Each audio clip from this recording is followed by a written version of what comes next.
ఈ ప్రపంచానికి తానే సుప్రీం లీడర్, తాను ఏం చేసినా చెల్లుతుందని అమెరికా అధ్యక్షుడు ట్రంప్ భావిస్తుంటాడు. తనకు తాను ఓ చక్రవర్తిగా కలలు కంటాడు. విదేశాలపై విరుచుకుపడే ట్రంప్కి ఏడాది గడిచేసరికి దేశంలో చుక్కలు కనిపిస్తున్నాయి. తాను తీసుకుంటున్న చర్యలపై ఇప్పుడు అమెరికన్లు తిరగబడుతున్నారు. డాలర్ విలువ పడిపోతుంటే గ్రేట్ అంటున్న ట్రంప్ ఇప్పుడు ఇరకాటంలో పడ్డాడు. తన మద్దతుదారుల నుంచే సెగలు తగులుతుంటే కుదేలవుతున్నాడు. ఒకవైపు కుప్పకూలుతున్న డాలర్, మరోవైపు ప్రజా వ్యతిరేకతతో అగ్రదేశాధిపతి వెనుకడుగు వేశాడు. అసలు అగ్రరాజ్యంలో ఏం జరుగుతుంది? ట్రంప్ మార్క్ పాలనపై టెక్ దిగ్గజాలు ఎందుకు గలం విప్పుతున్నాయి? ట్రంప్ పదవికి గండం తప్పదా? Let's watch.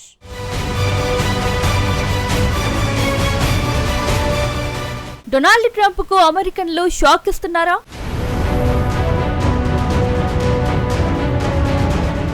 ట్రంప్ తిక్కకు డాలర్ సరైన మందు వేసిందా?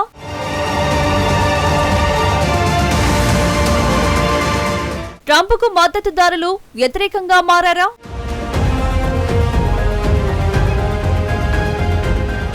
డొనాల్డ్ ట్రంప్ మళ్లీ వైట్ హౌస్ లో అడుగుపెట్టినప్పుడు మచ్చలేని నాయకుడిగా ఆయన మద్దతుదారులు ఆకాశానికి ఎత్తేశారు. రాజకీయాల్లో ఎలాంటి సుడిగుండాలైనా తట్టుకొని నిలబడే ఓ ధీరుడిగా, పొలిటికల్ వీరుడిగా కొనియాడారు. అమెరికాకు ఇక తిరుగులేదని నమ్మారు. దేశ ప్రజలకు మెరుగైన జీవితం అందిస్తాడని భావించారు.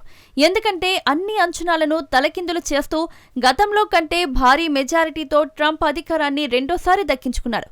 తనపై వచ్చిన ఆరోపణలను, తీవ్ర విమర్శలను, తన విధానాలపై అంతర్జాతీయంగా వ్యక్తమైన నిరసనలను సైతం లెక్క చేయకుండా చాకచక్యంగా అధిగమిస్తున్నాడు ట్రంప్.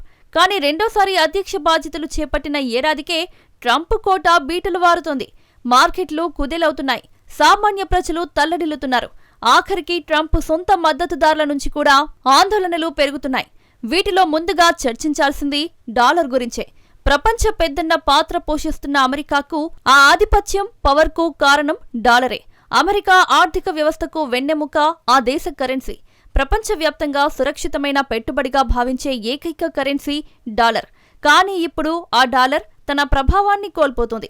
అగ్రదేశం కరెన్సీ విలువను మునుపెన్నడూ లేని కనిష్ట స్థాయికి పడిపోయింది. గతేడాది కాలంలో ఏకంగా 10% డాలర్ క్షీణించింది. నిజానికి ఈ వారంలో అమెరికా డాలర్ ఒకే రోజులో అత్యంత భారీ పతనాన్ని నమోదు చేసింది.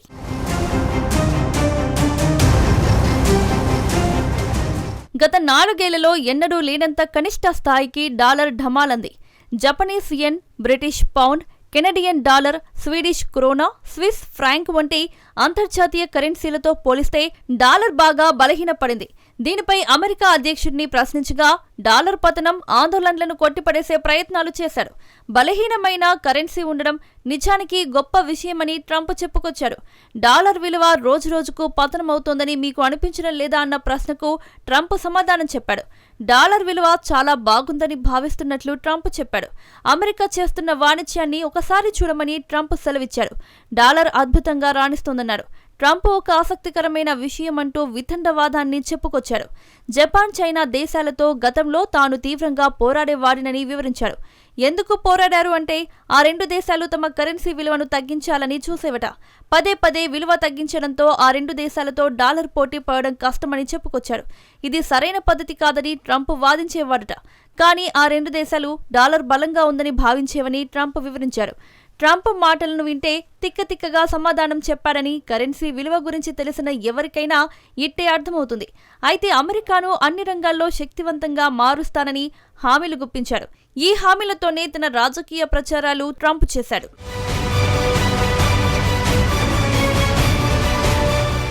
కానీ ఇప్పుడు డాలర్ బలహీనపడడాన్ని గొప్ప విషయమని వాదించడం ఒక్క ట్రంప్కే సాధ్యమేమో. ఎందుకంటే విడ్డూరాన్ని కూడా సరైనదేనని వాదించడం ట్రంప్ స్టైల్ మరి. అంటే పరిస్థితి ఏదైనా తనకు అనుకూలంగా మలుచుకోవడం ట్రంప్కు అలవాటు. అయితే పెట్టుబడిదారులు మాత్రం అమెరికా అధ్యక్షుడి మాటలను నమ్మడం లేదు. ప్రస్తుతం అమెరికా డాలర్ మళ్లీ బలహీన సంకేతాలను చూపుతోంది. డాలర్ పరిస్థితి కుప్పకూలుతున్న చెట్టులా ఉందని ఆర్థిక నిపుణులు విశ్లేషిస్తున్నారు. నిజానికి వాషింగ్టన్ బలహీనత ఒక్క డాలర్ విషయంలోనే కాదు, ఇతర రంగాల్లోనూ కనిపిస్తోంది. ట్రంప్ వలస విధానాలపై కూడా అన్ని వైపుల నుంచి ఒత్తిడి పెరుగుతోంది. ఐస్ చేపట్టిన కఠిన చర్యలు ఇప్పుడు ట్రంప్కు బూమరాంగ్ అవుతున్నాయి. ఐస్ అంటే America immigration and customs enforcement. అక్రమ వలసదారులుగా భావించే వారిపై ఐస్ సంస్థ విరుచుకుపడుతోంది. ముఖ్యంగా మిన్నెసోటా రాష్ట్రంలో ఐస్ అణచివేత అత్యంత క్రూరంగా సాగింది. వేరువేరు సంఘటనల్లో 2 అమెరికన్ పౌరులను ఐస్ ఏజెంట్లు కాల్చి చంపారు. అనేక మంది చిన్నారులను అదుపులోకి తీసుకున్నారు. ఇది తీవ్రమైన ప్రజాగ్రహానికి దారితీసింది. పరిస్థితి ఎంత దారుణంగా తయారైందంటే ఇప్పుడు స్వయంగా అమెరికా అధ్యక్షుడే తన ప్రచార హామీల నుంచి వెనక్కి తగ్గుతున్నాడు. ఓ ఇంటర్వ్యూలో ట్రంప్ మాట్లాడుతూ మిన్నెసోటాలో జరిగిన సంఘటనలు చాలా భయంకరమైనవని పేర్కొన్నాడు.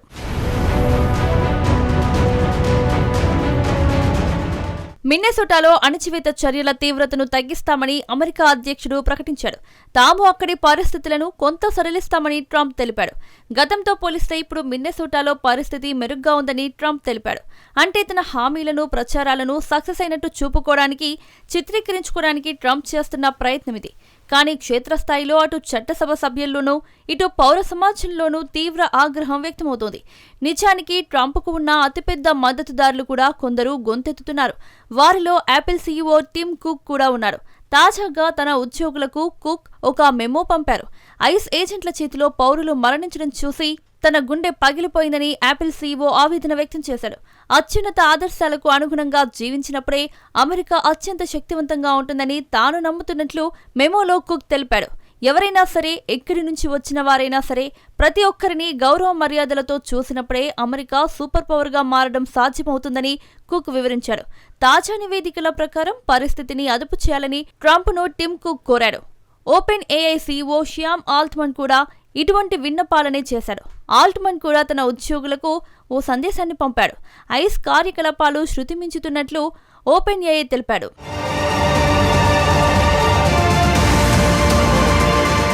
హింసాత్మక నేరస్తులను దేశం నుంచి బహిష్కరించడానికి ప్రస్తుతం జరుగుతున్న పరిణామాలకు అసలు పొంతనలేదని ఆల్ట్మన్ చెప్పాడు. ఈ చర్యలను అందరూ సరిగ్గా అర్థం చేసుకోవాలని ఓపెన్ ఏఐ సీఈఓ స్పష్టం చేశారు. టిమ్ కుక్, ఆల్ట్మన్ మాత్రమే కాదు, వలసదారులపై జరుగుతున్న ఈ అణచివేతలకు వ్యతిరేకంగా పలువురు అగ్రశ్రేణి ఎగ్జిక్యూటివ్లు ప్రకటనలు విడుదల చేశారు. అమెరికాలోని అతిపెద్ద రిటైలర్లలో ఒకరైన టార్గెట్ సీఈఓ మైకేల్ ఫిడెల్కి కూడా స్పందించాడు. ఈ కాల్పుల ఘటనలు అత్యంత బాధాకరమని పేర్కొన్నారు. క్లాడ్ ఏఐ ప్లాట్ఫామ్ను రూపొందించిన ఆంథ్రోపిక్ సంస్థ సీఈఓ కూడా ఓ ప్రకటన విడుదల చేశాడు. మిన్నెసోటాలో జరిగిన సంఘటనలు బీభత్సంగా ఆంథ్రోపిక్ సీఈఓ అభివర్ణించాడు. ఇక్కడ మనం గమనించాల్సిన విషయం ఏంటంటే, ఈ వ్యాఖ్యలు చేస్తున్న వారిలో కొందరు వ్యక్తులు ట్రంప్ రెండోసారి అధ్యక్షుడిగా ప్రమాణ స్వీకారం చేస్తున్నప్పుడు ఆయన పక్కనే నిలబడ్డారు. ఈ టెక్ వ్యాపార దిగ్గజాలు డొనాల్డ్ ట్రంప్కు అత్యంత సన్నిహిత మద్దతుదారులుగా ఉండేవారు. ఇప్పుడు వారే ట్రంప్ వలస విధానాలకు వ్యతిరేకంగా గళం విప్పుతున్నారు. ఇవేమీ విడివిడిగా జరిగిన సంఘటనలు కాదు. ఈ పరిణామాలన్నింటినీ కలిపి చూస్తే ఓ స్పష్టత వస్తుంది.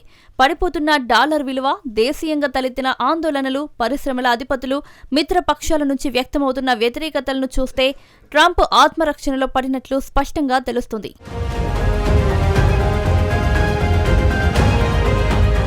ట్రంప్ అప్రూవల్ రేటింగ్స్ లో కూడా ప్రభావం కనిపిస్తుంది. తాజాగా విడుదలైన ఓ సర్వే ప్రకారం ఇమ్మిగ్రేషన్ అంశంపై ట్రంప్ రేటింగ్ పడిపోయింది.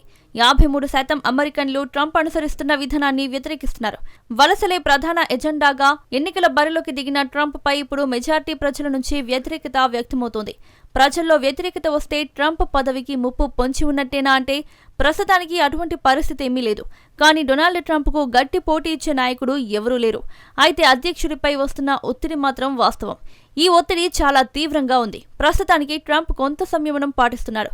కానీ సంచలనాలకు, అనూహ్య నిర్ణయాలకు మారుపేరైన ట్రంప్ ఈ నిశ్శబ్దాన్ని ఎంతకాలం కొనసాగిస్తాడో, ఎప్పుడు కొత్త అలజడికి తెరలేపుతాడో చెప్పడం మాత్రం కష్టం.